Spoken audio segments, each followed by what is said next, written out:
At the city gate, Absalom, a prince of striking handsomeness and charisma, stands as a beacon of authority and grace. He lends a keen ear to the woes of the common folk, his face a canvas of practiced concern and heartfelt empathy.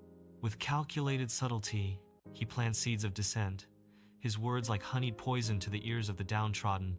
"If only I were judge in the land, everyone would receive fairness," Absalom proclaims, his voice ringing with false promise. The people, ensnared by his charm and beguiling words, look upon him with eyes reflecting a fragile, budding hope. In the Jerusalem palace, King David sits upon his ornate throne, sunlight illuminating the dust motes dancing in the air.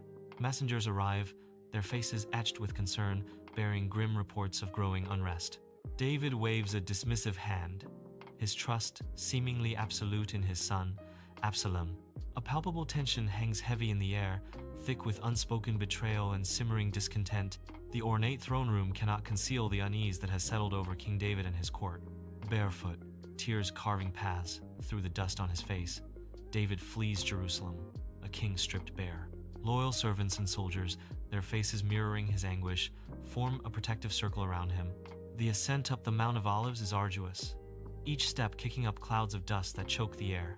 David pauses, a solitary figure against the vast sky, his hands raised in silent supplication. The barren landscape echoes the turmoil within him, a reflection of loss and despair under the unforgiving Sunday. Absalom enters the grand hall of Jerusalem palace, his commanding presence filling the space. Advisors swarm around Absalom, their expressions eager, their motives unclear. Hushai stands among the advisors, his concern evident, a hidden agenda lurking in his eyes. The air in the palace crackles with unspoken intentions, a web of veiled threats tightening around Absalom. Each advisor vies for Absalom's attention, their subtle maneuvers masking deeper ambitions. Hushai's gaze lingers on Absalom, a silent promise of loyalty masking a calculated plan. In the heart of the forest of Ephraim, the ground is a morass of blood and mud, a testament to brutal conflict. The air vibrates with the desperate cries of men and the unforgiving clang of steel.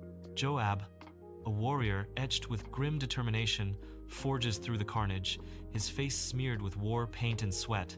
High above the fray, Absalom is caught, suspended between the heavens and earth, his glorious hair a cruel snare in the ancient oak's branches.